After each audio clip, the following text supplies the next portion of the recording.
No, is it Johan? Johan first. Okay. So Johan's our producer. So he's going to talk to us about what it actually means to be a producer and what a producer does. He's going to use an artist. Johan started working in games right after he left university. He was working as a programmer for, I think it was 2.5 years. Yeah. And then he left that to come work at Lumax. We'll be hanging around afterwards anyway if you want to ask questions. I was asking too many questions. So what would you say? We'll be around. It's a waste of your time. Just like for video chat. Oh yeah, sorry about that.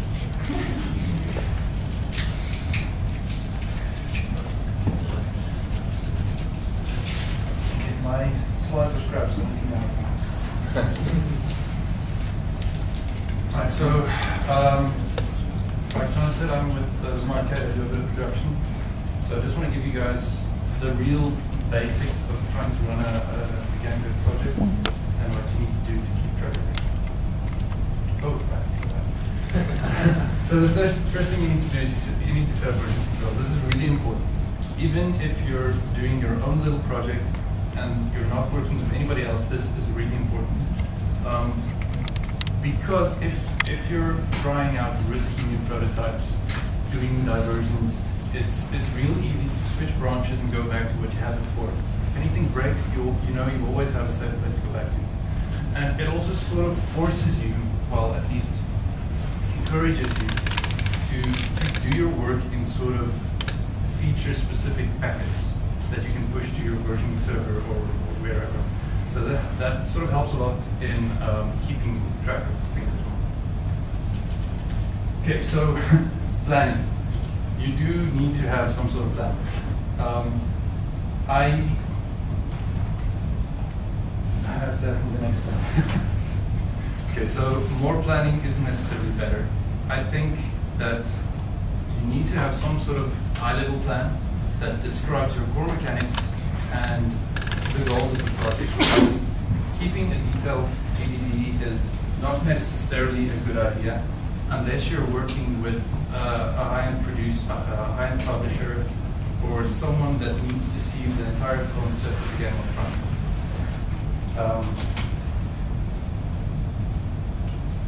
Let's go to that. So, keeping a GDD is a waste of time, in my opinion. Now, there's a lot of controversy about GDDs in general, but like I said, what you want to do is sort of get a broad plan and then work out the next few steps, maybe the next month worth of work. And then you flesh out all the details of what you're going to be doing next. If you're spending time planning your multiplayer leaderboard system, which might never happen, then you're wasting time. What you should be doing is focusing on the next few steps. Other docs that are definitely worth keeping are setup and configuration docs. These are for things like your leaderboard PHP system that only you know how it works and you need to set it up on some other server at some point. So those docs are very useful in keeping. Yeah.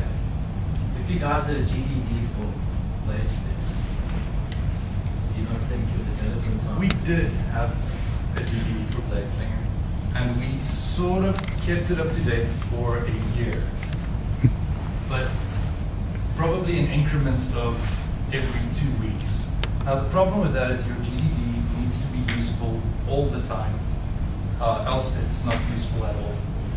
And the amount of effort that goes into keeping the GDD up to date is probably one person full-time. So it's, if you're sort of working on a project that keeps evolving and that doesn't have a pre-planned sort of thing, then it's not worth it at all. But what if you do have a clear goal? Then it might be more worth it, but I still think keep it high level. Don't design everything up front. When you've got your prototype and you see things working, you might change the way that the rest of the game works. what you designed initially on paper might not be fun at all. And then going back and changing your entire GDD is probably a week's worth of work. People write GDDs of hundreds of pages. It's crazy. We've got one. Yeah. But the difference with you guys is you work with a big publisher. So they want that stuff. They need to know up front what they're getting into. So that's a different sort of game. Yeah. Okay, so when you've fleshed out your next month's worth of work, you need to be tasking every little bit of it. Each one of these tasks will become a commit probably in your versioning system. Now what's important here is to try and estimate how long you're going to take on each task. Because probably one of the biggest problems in game dev is that people don't have any idea how long it takes to do stuff. And that's why it takes a year and a half to design and implement a game that you budget 3 months for. Now the only way to really learn to estimate better is to actually try to estimate better. So you need to sit down and make an estimate and write down your actual value, the time you spent, and reflect on why it took that amount of time. And that's the only way you're going to learn. Just sort of doing it and bargaining on the fact that you've got experience is not going to make you do better estimates. You need to reflect on the stuff. Then you need to make priorities. This is important and you need to stick to them. I know it's a lot more fun usually to design the user interface of the leaderboard system than it is to write the PHP for the leaderboard system, but it's definitely more important. So you need to make priorities and stick with them. Then communication is always important if you're working with a team. We at Luma use Skype and Google Docs very successfully.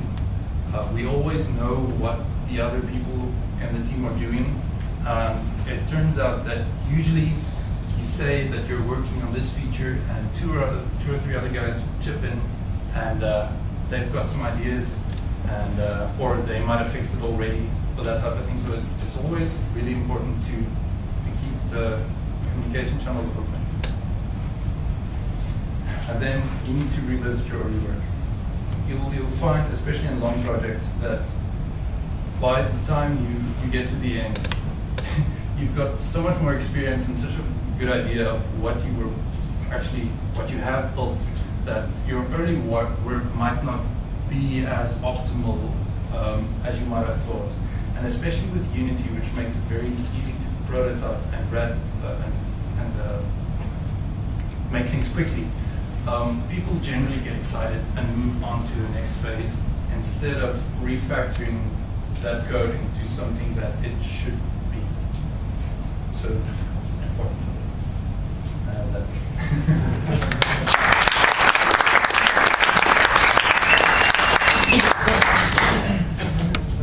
Questions? No? Oh. In the first slide, we were talking about versioning control. Yes. Did you guys also version control your assets that were input? Is that even possible? Like, you mean the raw art assets? Yeah, art, models, those kinds of things. What we do is we keep our sort of work in progress and our raw art assets separate of what we use in games. So that generally gets exported into something a lot smaller, and then we version all of that stuff. But our actual working assets, we. And did you guys use the version control like that in Unity, or did you use it all?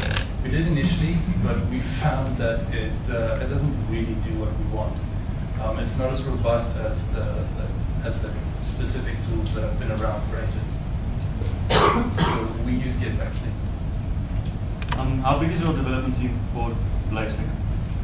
At the moment, we're 7, but we used to be probably around 12, 14-ish years, up to 15. Yeah. So in some Contractors external as well.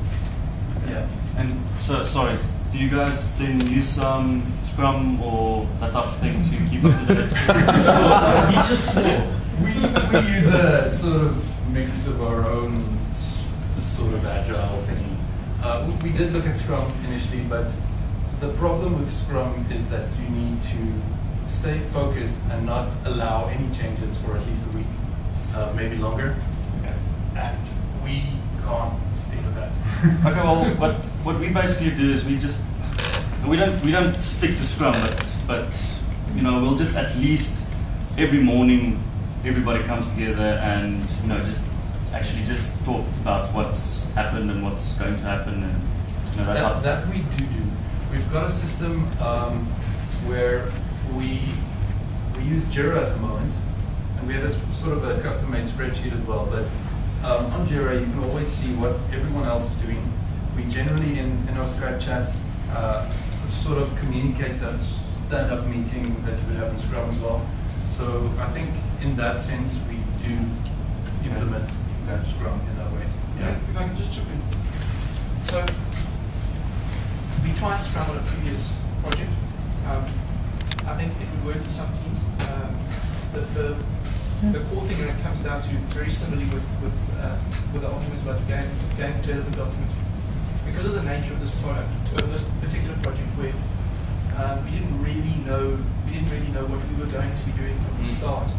That made it kind of difficult. Scrum kind of assumes you have a certain amount of knowledge up front, and in an environment where your like Scrum allows for changes, but it expects a certain amount of static sort of tasks as well, and we're just too flexible. We've just got too much stuff in flux with it. When it comes to the morning meetings, I mean, very often you can look at a methodology like Scrum, and it's not about following it to the letter. It's about sort of seeing what they're trying to achieve and get the same thing. So, for example, a lot of Scrum is about trying to get a realistic idea of what you can get done in a certain amount of time to make it deliverable and keep it deliverable. The stand-up meetings are very much about knowing what everybody's doing and communicating well. With all the other tools that Johan mentioned, with Skype, keep in mind our team works mostly remotely.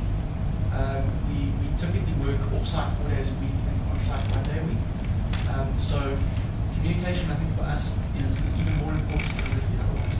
And between Skype and working in Google Docs and making sure everything's updated in Jira, that need for communications is very much met.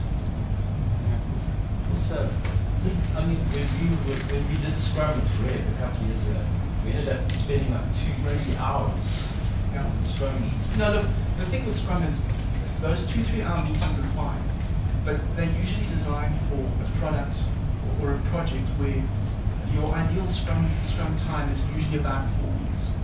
We were trying to do Scrum in such a, I mean, the project we were working on was in total maybe 3 months. So we were trying to do Scrums of like, 2 weeks or a week, and then your overhead ends up becoming more than what your actual work time is. When you're in a project where you can say, okay, we're going to reevaluate the Scrum like on a monthly basis, then it makes a lot more sense. So we were kind of trying to work with a hybrid. Nitro Scrum. Yes. You said you were a producer. Yes. Can you maybe just walk us through your day-to-day tasks? Because I don't think anyone here has ever heard what a So producer I does. wake up probably at like 11.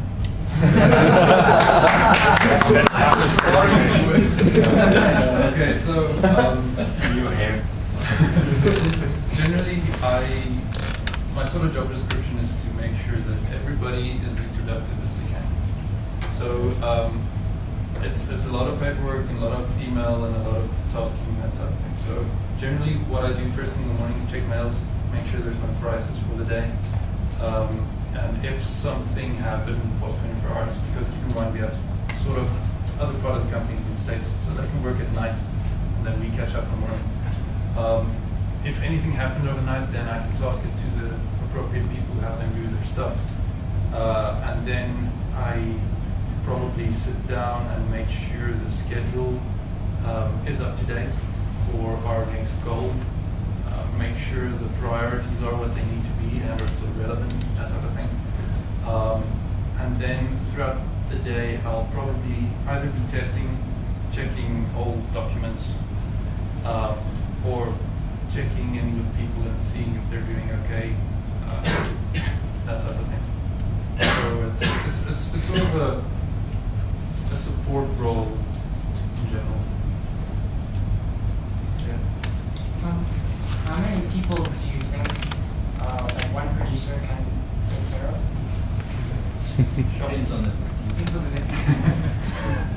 I think a producer should only ever do one project at a time, and then I think 10, maybe 12 people. Otherwise, you start to lose focus on what's going on. Obviously, you can have producers that work on a higher level, that do multiple projects, but I don't think they'll have the in-depth knowledge to know what every bug relates to and where every piece of asset is. Not that I do, but I think I've got a pretty good knowledge of how the game works. And Does your computer really want to help you?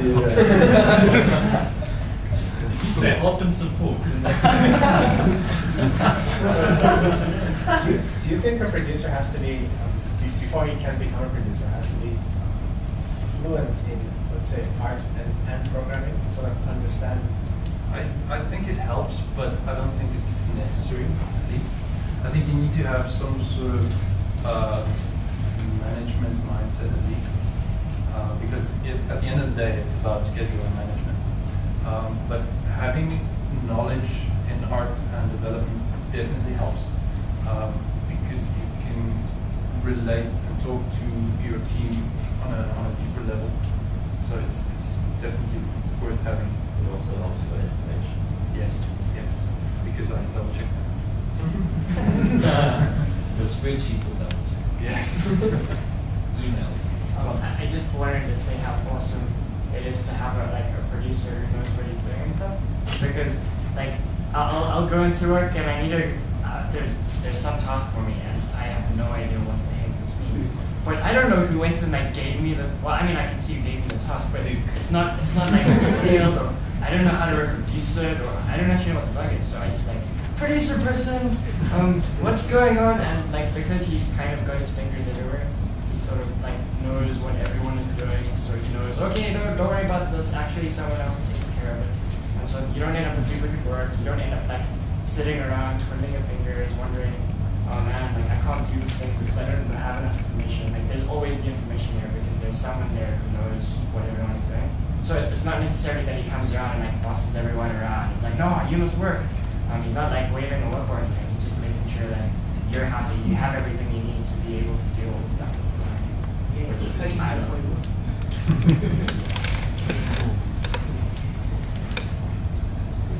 With your team separated by time zones, do you feel that it's a asset to your team, or it's more of a detriment having people in different time zones? Well, actually, at the moment, all of our development assets are working in our time zone, so that's actually not a drawback at all. But I found with working with VMC, the testing company, that it was a great help because of how we work in the day, and they could check our stuff at night, and we could catch it up in the morning. So that workflow works very well with the testing teams. But with a developer or an artist that's offsite and on a different time zone, I would rather try and get them into our time zone. Can I pitch in? Sure. Sorry, I'm chucking into a lot of these, and I think Dale will sort of possibly comment on this one as well. The other project we have going, we have pretty much all of the art happening locally and the development happening overseas. And that's kind of been a special case where it's been separated, so it's okay. And I think in those cases, like we'll find a lot of AAA development as well. What they'll do is they'll have a core development team, but they'll outsource the art to a third party. And I think in those cases, as soon as you have some interaction, an hour or so a day, with the whole team, then it can be okay. I think the biggest problems we found is when we have developers on a team that are on a different time zone. I think if it's all art, all dev that are split, then it can be fine. But if your art team starts fragmenting, or if your dev team starts fragmenting the time zones, then it can be a problem. Well, currently on the harvest, we've got people working in China, Germany, Johannesburg, New York, and San Francisco. Yes. So basically, we like covered the globe. Okay. So there's like That no time There's zone. always someone. But yeah, I mean, the critical one is between 4 and 5 p.m. South Africa, because that's when the New York guys are. So yeah, they've had their coffee and they're starting at 10 o'clock in the morning. But yeah, you get used to it, and Skype's your friend. Yes, definitely. You just get used to it, you know. So it's actually quite fun. And you've got an excuse to not get work sometimes because it's 2 o'clock in the morning. So. It's cool. Thanks, guys.